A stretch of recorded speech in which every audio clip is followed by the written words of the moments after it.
Hi, my name's Frank Taylor. I do a level 2 bricklaying construction course. I'm 19 and I work for Persimmon Homes at the Cherry Tree Garden site in Lawley.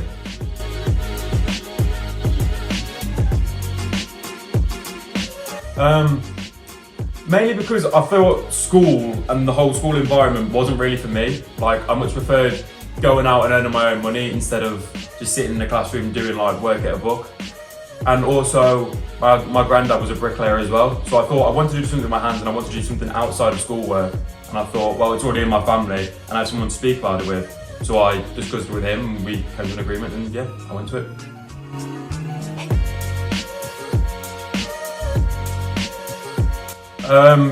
It's a lot easier, I think. I think it's a lot easier when you can look at the project in front of you and actually knowing you built it with your hands is a lot easier to comprehend than in a book. I feel like words are just down on a piece of paper and anybody can write them, and if they could be put out wrongly, you might not interpret it the right way, but in construction, you can see what you built and you can actually understand what you built. And I feel like that's a lot better because it puts it into the actual perspective, if you know what I mean, instead of actually just being on a piece of paper.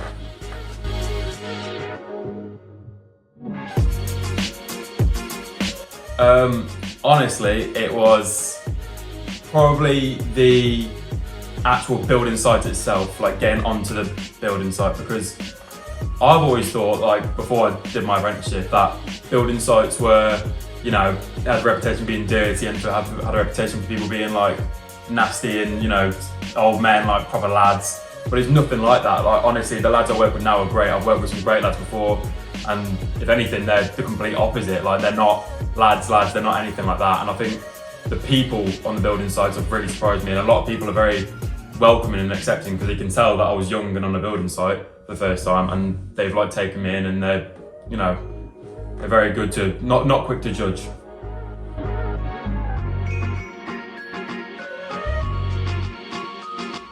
Mainly, I would say my people skills. Like in school, I wasn't quiet, but I wasn't loud either. I kind of had my own mates, and you kind of get on with who you get on with.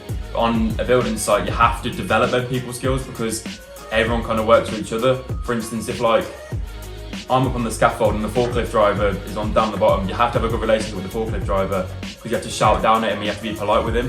And I feel like that step from being at college and school to as you go on the building site, you have to develop that quite quick.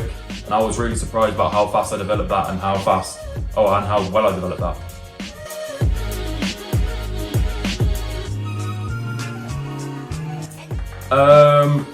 Well, when I began, I didn't. I just like let my body rot, and I'd come home from work and I didn't really do anything like that. But now I'm trying to take a bit more care of my body, and after I stretch, only for like 10 minutes, but I stretch every day, try and keep my back in tight.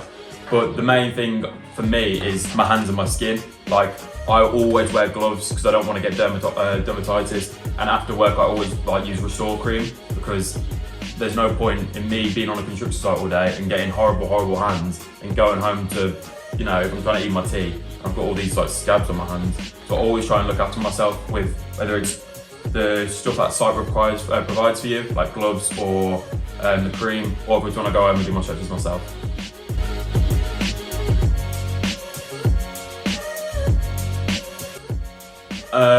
Yeah, so you come in 8 o'clock, usually quite cold.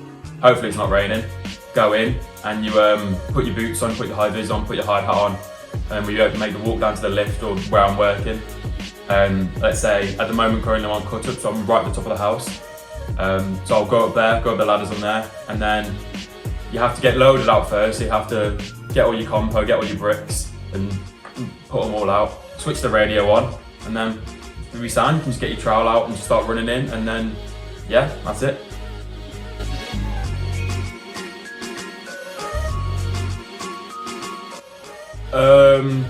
I think at college it's definitely the quadrant ramp I did. So it was like it was a brick wall, obviously, and it kind of, I don't know how to describe it, but it went like that. So it kind of curved in it, and I put a tile crease and dog toothing on as well. And I was really proud of that. I did at college. Then on site, it was probably when I built my first corner by myself.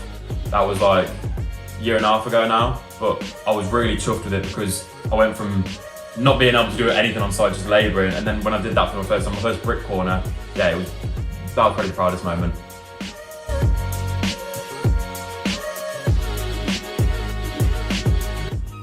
I would definitely suggest it because I don't feel like school is for everyone, and I feel like a lot of people kind of get pushed into the narrative that they should go to uni or they should look elsewhere or they should go straight into things. Construction is really for like, you know, dummies who don't do anything, but I don't believe that at all because it's a hard job, but it's very, very physically demanding, but it's also very rewarding because you can look up at the end of your day and see you built that wall, knowing that someone's going to live in that house, someone's going to, you know, you put that roof on that someone's going to live in, you've done the footing that someone's going to live in, you put the windows in, you've done the plastering.